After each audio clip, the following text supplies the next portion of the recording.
Hi guys, today is magluluto tayo ng chocolate cake. Ayan, so malaking chocolate cake ang ating gagawin. So ito yung ating ingredients. Ayan, so dalawang malaking butter. Ayan, saka dalawang chocolate.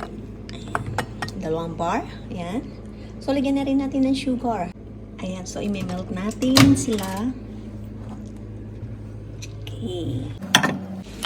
Okay, ayan, nag-melt na yung ating sugar with chocolate and butter. So ilagay na natin sa harina.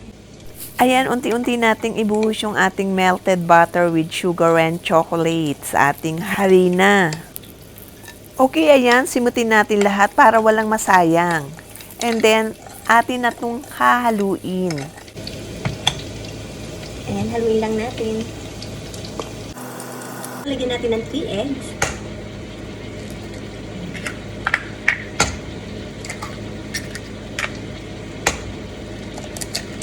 Lagyan natin ng baking powder. Ayan. And milk.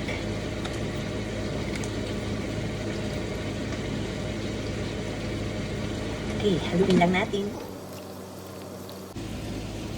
Ayan, siguraduhin lang ma-mix natin mabuti.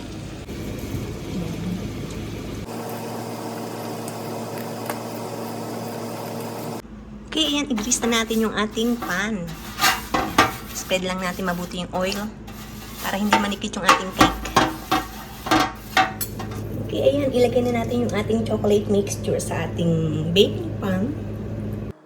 Ayan, mas magandang gumamit ng spatula para talagang masimut yung ating pinaglalagyan na bowl.